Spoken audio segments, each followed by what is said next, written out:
अध्यात्म आहे मी.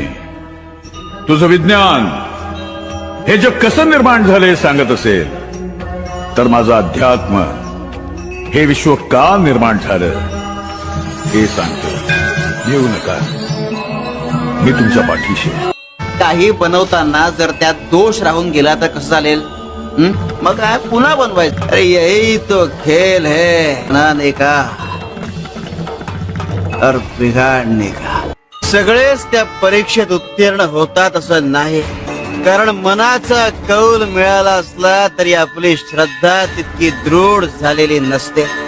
आणि असंही सगळ्यांच्या तांदुलीत सत्व यायला वेळ लागणारच. परमेश्वर चांगल्या लोकांची कठीण परीक्षा घेतो पण त्यांची साथ कधी सोडत नाही, आणि वाईट लोकांना खूप काही देतो पण त्यांची साथ कधी देत नाही.